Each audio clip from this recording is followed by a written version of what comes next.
Chapter 3, Cell Structure and Function. By the end of this lecture and reading through this chapter, you should be able to describe cell theory, compare and contrast prokaryotic versus eukaryotic cells in terms of the actual cell structure, function, and the organelle structure and function as well.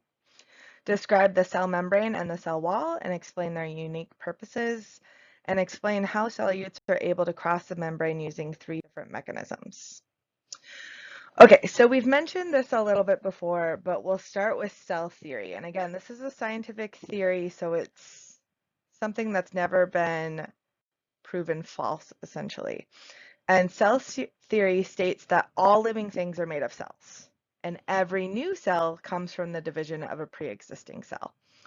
So when we're talking about whether something's alive versus not alive, even like viruses, cell theory kind of stands behind that as well. So if it's living, it's made of cells, and all of those cells came from other cells.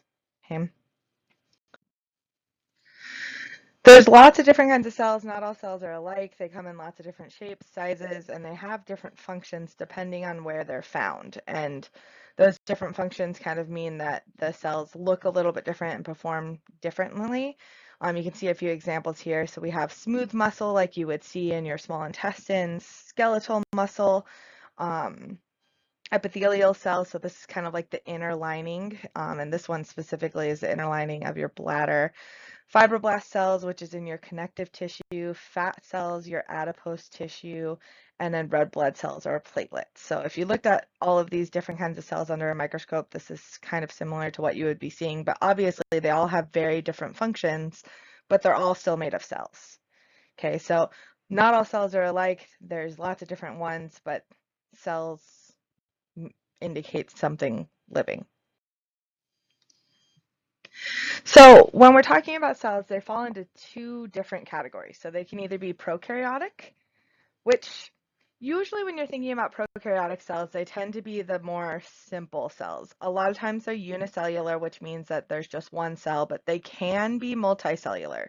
So don't let that trip you up sometimes. They can be multicellular still, but these guys lack internal membrane-bound organelles, which we'll talk about in just a second what those are. Okay. So we either have prokaryotic cells or we have eukaryotic cells. Eukaryotic cells have the membrane-bound organelles, including a nucleus. Okay, so if you see some sort of question that says that this cell has a nucleus, you automatically know it's not a prokaryotic cell. Prokaryotic cells tend to be like bacteria for the most part, which is what we'll mostly talk about in this class. Not that we'll talk mostly about bacteria, but that we'll refer to prokaryotics as bacteria. Okay. So prokaryotic versus eukaryotic cells. There's 4 main things that all cells have. So prokaryotic cells and eukaryotic cells both have a cell membrane. Okay. They both have cytoplasm, which is like the aqueous interior of the cell. They both have ribosomes, and they both have DNA or genetic material. The difference, which we'll talk about in a second, is that our eukaryotic cells have organelles, like a nucleus.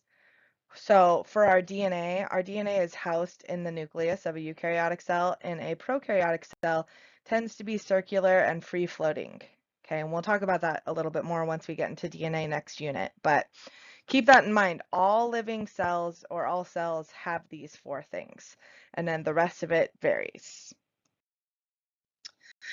So eukaryotic cells are the ones that have the organelles, and when we're talking about eukaryotic cells, we're talking about plant and animal cells, okay? And they have distinct membrane-bound organelles. So just like our outside of the cell has a cell membrane, all of these organelles also have cell membranes, and that protect them and kind of keep them separate from everything else. So we'll go through everything that are in the eukaryotic cells right now, all of the different organelles. So again, each one is separated from the cell cytoplasm by a membrane. It's similar to the outside of the cell's outer membrane, and each one performs a distinct function. So again, only eukaryotic cells have a nucleus, even though prokaryotes also have DNA. In eukaryotes, that DNA is housed inside the nucleus. So inside the nucleus here, we have lots of important reactions for interpreting these genetic instructions contained in the DNA. So all of the stuff that we'll get into next unit, all of that happens in the nucleus, okay? And it's pretty much what we refer to as the defining organelle of all eukaryotic cells.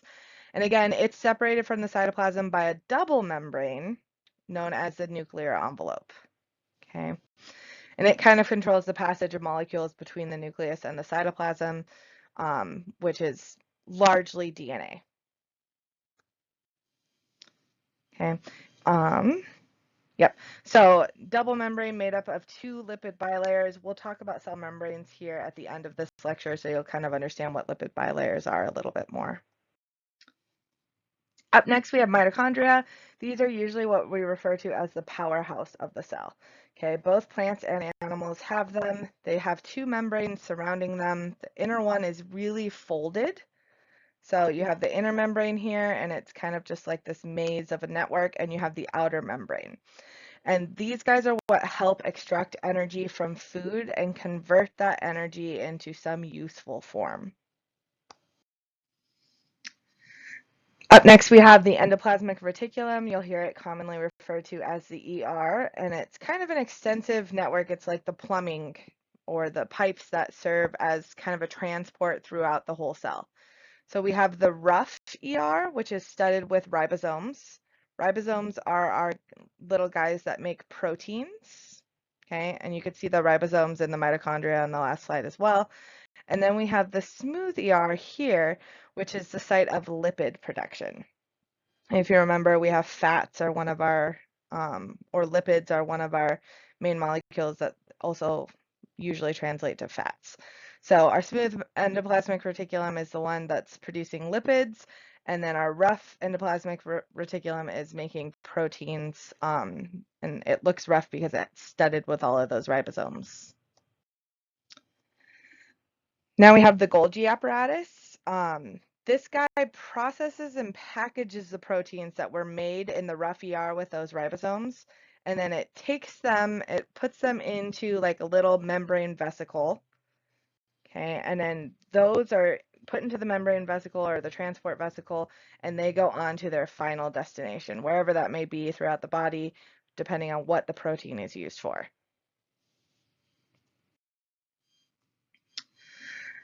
So our nucleus, endoplasmic reticulum, and Golgi apparatus all work together to produce and transport proteins. And you'll hear a lot more about proteins once we get into Unit 2. But basically, the nucleus is giving the instructions for the protein production, and it's giving that through the DNA. And then the proteins are made in the endoplasmic reticulum, particularly in the rough part, right? So you can see we're going from our nucleus here, our DNA, we're moving down into the rough endoplasmic reticulum with all of our ribosomes. We're making proteins. Then we're going through our smooth endoplasmic reticulum into the Golgi apparatus, where we're going to package them into vesicles to transport. And then from there, they're going to receive any sort of final modifications, and then again package into other vesicles to transport to wherever the site of protein function is. So if they're going to some specific place in the body to perform some specific function. All proteins are kind of like a lock and key, so they have specific shapes that they're made of that only fit in certain places. Okay, so yeah, once they receive their final modifications, they head into the Golgi apparatus to be transported off to their final site. Next, we have lysosomes. These guys are full of digestive enzymes, so they break down the worn out cell parts or molecules so that they can be used to build new cellular structures. So they're kind of like the recycling centers of the cell. And again, the cell takes in these molecules and brings them to a lysosome for digestion. And then the digested parts are used in the cell for various functions. So this is kind of where your food goes, and different parts of it can be used for different things. Damaged cell parts can then get redigested so that their parts are recycled, essentially. We also have cytoskeleton. This is a network of protein fibers that carry out a variety of functions, but ultimately, usually what the cytoskeleton is we're talking about cell support, cell movement, and movement of structures within cells. Okay, so there's different types of cytoskeletal fibers that each have a specific structure and function, but you can see like our little microfilaments here and intermediate filaments. These guys basically just create this web of cell support so that our cells have some structure to them. Okay, and they're usually also including these little microtubules here. And again, it's kind of just this web of cell support. Okay, so we've been talking about generally what all eukaryotic cells have, but plants and algae cells are actually a little bit different. So these guys also have something called chloroplasts, and basically that's the green part of the plants, right? These are the guys that can actually go through photosynthesis, and they actually have two membranes surrounding them. Okay, so an inner and outer membrane, as well as an internal system of membrane discs. And again, these are where photosynthesis occurs, which is the reaction that plants have to use to capture energy from the sun and turn it into something useful. So they're capturing energy from the sun and turning that into their energy instead of having to digest food. So these are why there are producers, and then we, people who would eat plants or animals that would eat plants, are the consumers of these guys. So these are our photosynthesizers, and the reason they can photosynthesize is because of these chloroplasts. Okay, so that's kind of all the different organelles. And again, with plants, plants also have a cell wall. And we'll talk a little bit about cell wall kind of at the end when we're talking about prokaryotic cell, but a cell wall for a plant is made of something called cellulose. So keep that in mind. Cell wall for, I'll put plant. Plant cell wall is made of cellulose. That's the outer membrane of a cell wall, or of the plant cell, and that's essentially what keeps it kind of put together and keeps it from gaining or losing too much water either way. It gives it a little bit more rigidity. Okay. So as far as the evolution of eukaryotic cells, there is a milestone. I forget which milestone off the top of my head. There is a milestone in your book that talks about the evolution of eukaryotic cells, and the prevailing theory is something we call endosymbiosis. And basically, it's the idea that free-living prokaryotic cells, so generally the smaller cells, were engulfed by other free-living prokaryotic cells. So let's say we've got a prokaryotic cell here, and then another prokaryotic cell came and ate it, right? And this happened billions of years ago, and this is what formed our eukaryotic organelles. Okay, I should do the arrow that way. So this is things like our mitochondria or our chloroplasts. And really good evidence for this is that mitochondria and chloroplasts, as an example, are about the same size as bacteria. Okay, which again, bacteria sized. Bacteria are prokaryotes, so it's good that they're similar size to them. They also divide in a similar manner to bacteria. They have circular DNA like bacteria does, and they also have ribosomes that are very similar to bacteria.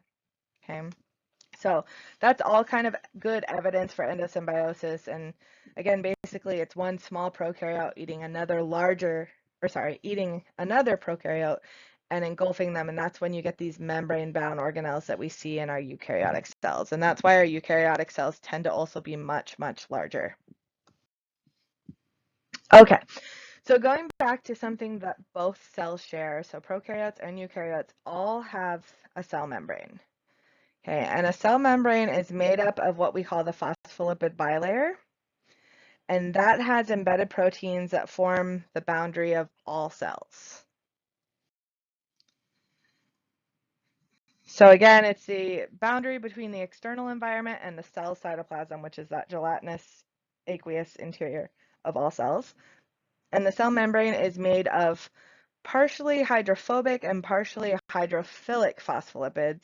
And then you have proteins kind of in the middle that have different functions and allow different things in.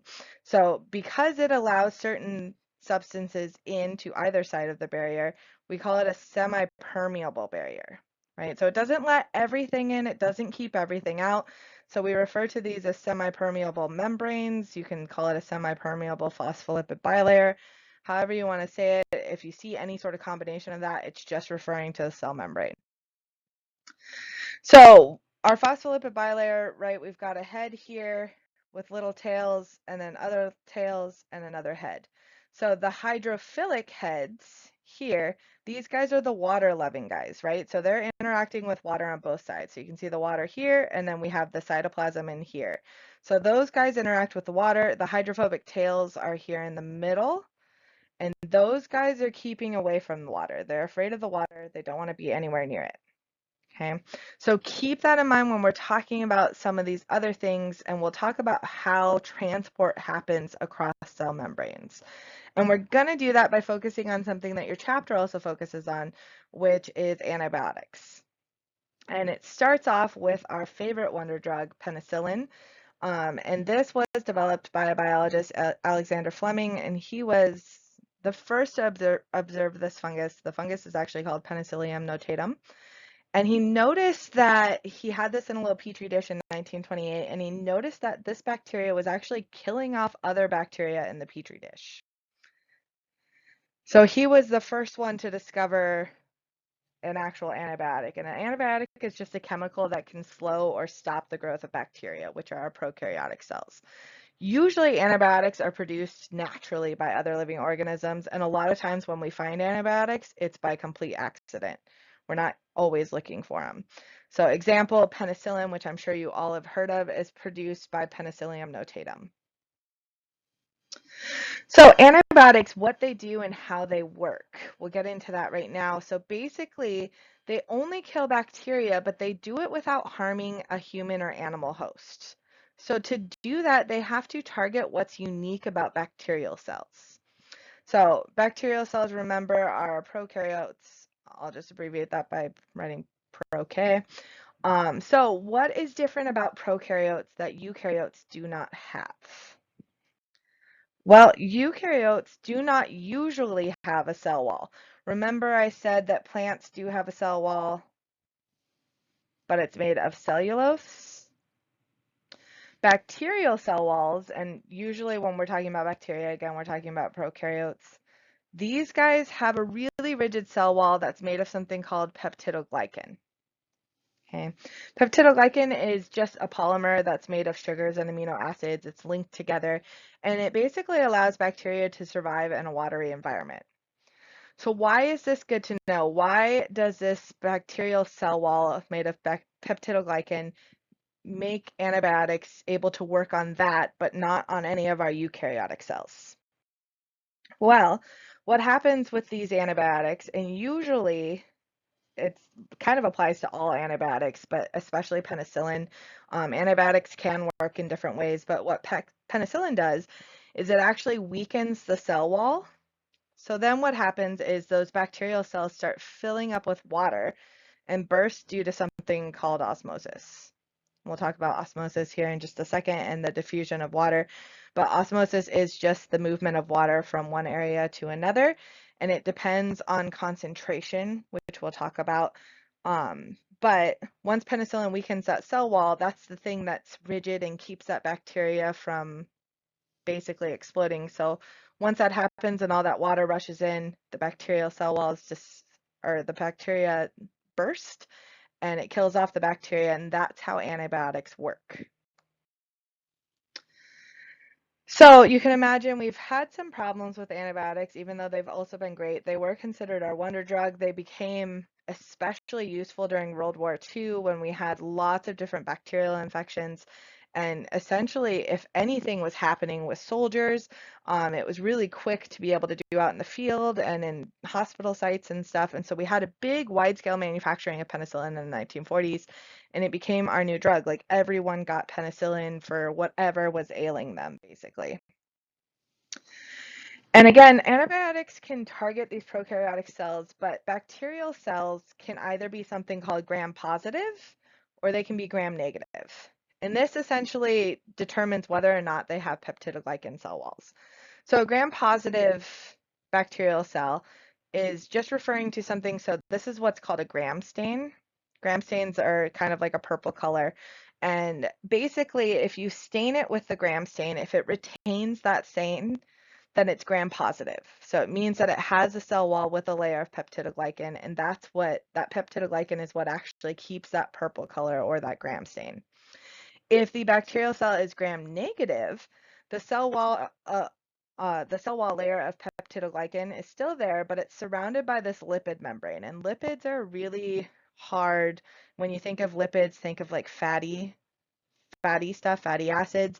Those are really hard to penetrate. So it does not retain that gram stain. So they won't turn that purple color, which is how we know they're gram negative, which means that those lipids basically prevent the penicillin from reaching that peptidoglycan underneath and tearing it apart so that the antibiotic can work.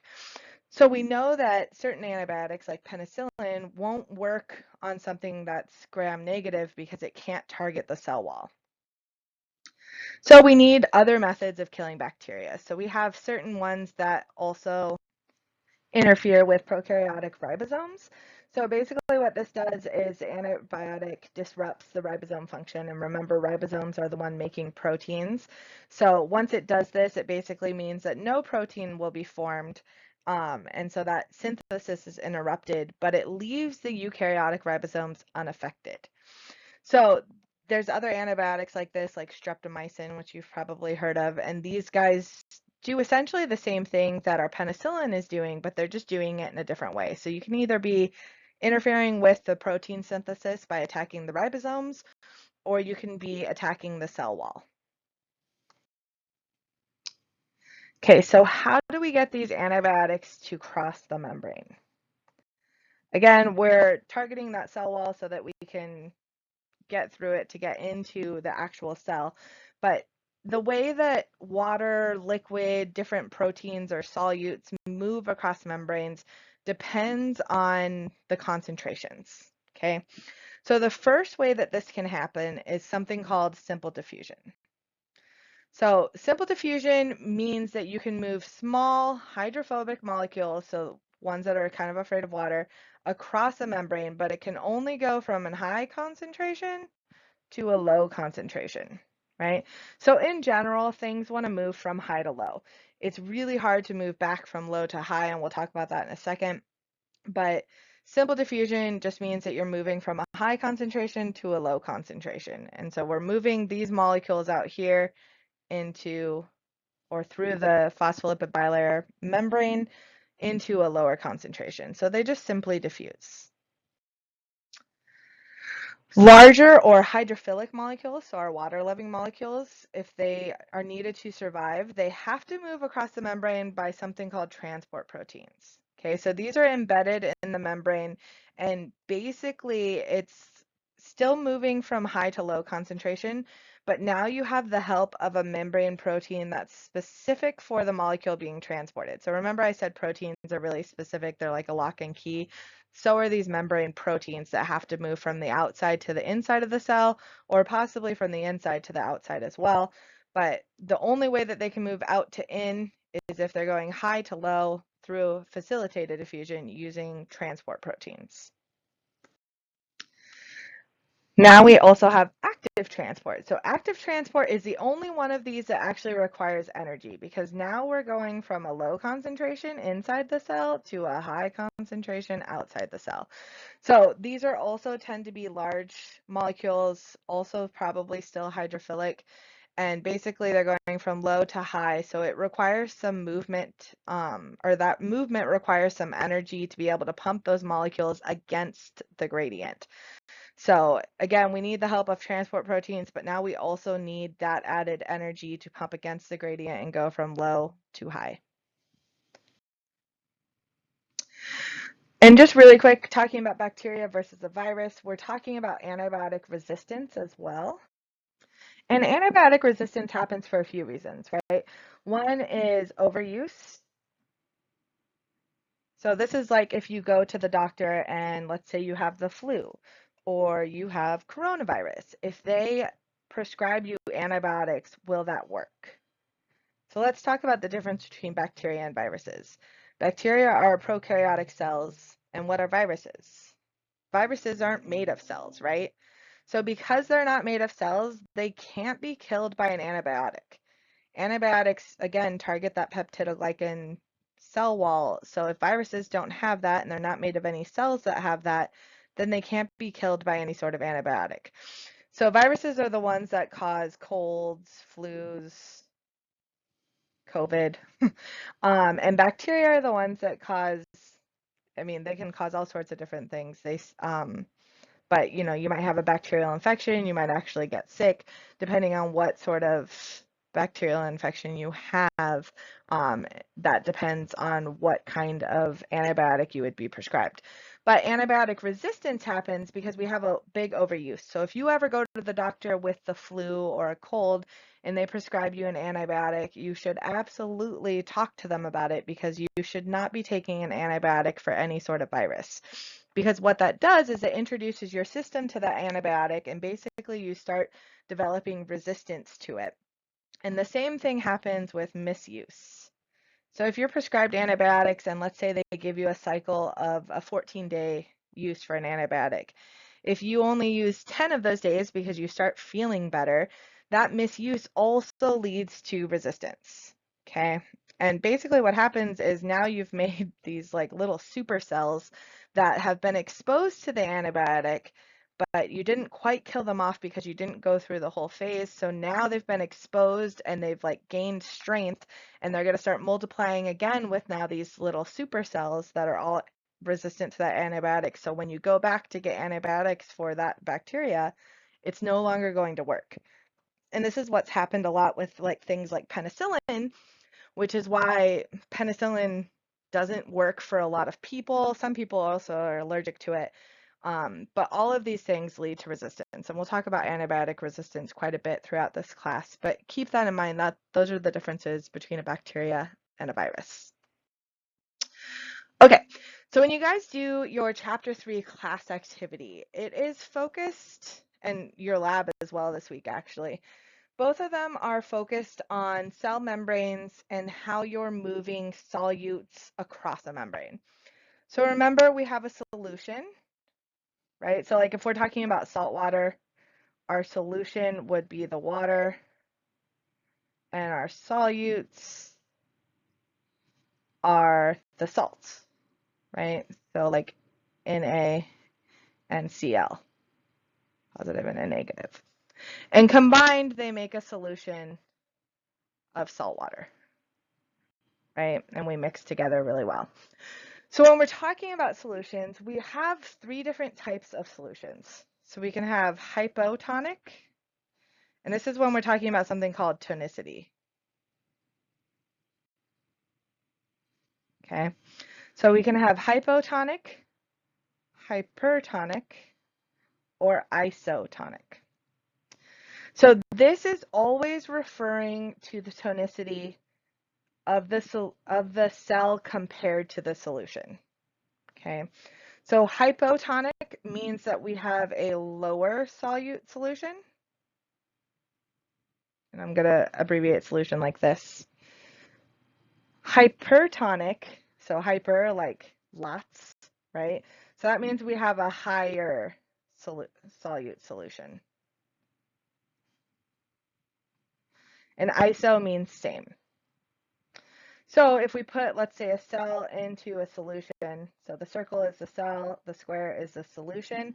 If I put a cell in and let's just say that these little dots equal solutes, this one would be isotonic, right? So I have 2 inside and 2 outside. You could also see that as a percent. So let's say that's each dot equals 10%. So let's say that's 20% in, 20% out. So isotonic, they're the same concentration, which means that things are going to move inside the cell and outside of the cell at basically the same level. So they're still going to be going in and out because we still have a semi-permeable cell membrane, but they're going to have equal, or like an equal net of in and out. Okay, so it's moving in, it's moving out, but it's moving at the same pace, and you're not really seeing a big change. If we have hypotonic solution, then let's say we have a cell here, and again, we always refer to it relative to the cell. So a hypo solution means that we have a lower solute solution. Okay, so let's say we have 2 solutes out here, but we have 4 inside the cell.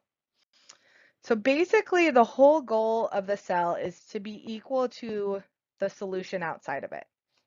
So to be equal to the solution outside of it, normally we can't cross these solutes. So normally we don't have the solutes going in or out of the cell. So we're going to think about this as water going in and out of the cell.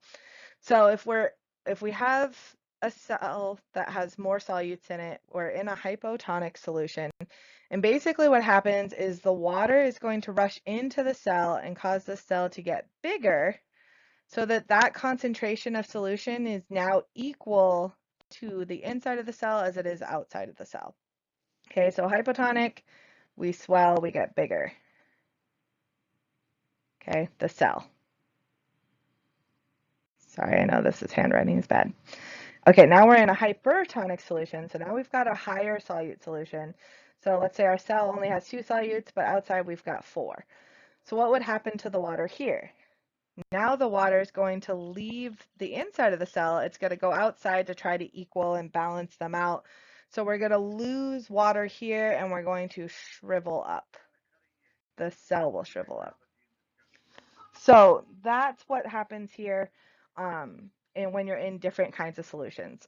So keep this in mind. You're going to have some of this in your lab activity. You're also going to be talking this through in your class activity. I will post a video from YouTube that I think also really well explains this. I know it's a little bit confusing. I think the video will help you quite a bit. But remember, isotonic, you have the same concentration. Hypotonic, you're a lower solute solution. Hypertonic, you're a higher solute solution, which means that that cell's going to shrivel up if it's placed into it. Okay. In addition to that video, I highly recommend going through your book and looking at all of the organelles and getting a really good grasp of what they are. So if you go to, I think it's page 60 in your book, which you guys should be able to see on your ebook as well. But page 60 goes through all the eukaryotic organelles, so you can kind of see them and read about all of them. Again, we have the nucleus. I'll just write them out here. Nucleus, endoplasmic reticulum, both smooth and rough, mitochondria, and we'll talk about this soon when we talk more about respiration, but this is our powerhouse, right? This is also the site of cellular respiration. Okay. And then we also have our Golgi apparatus. I'm just going to abbreviate that GA. And then our lysosomes, cytoskeleton, and if we are a plant, we also have something called a chloroplast. And plants also have, again, that cell wall made of cellulose. And they also have something called a water vacuole. So you can read about this too, and you'll see it a little bit in your lab, but basically it just stores water for the plant because that's something that's pretty important for the plants.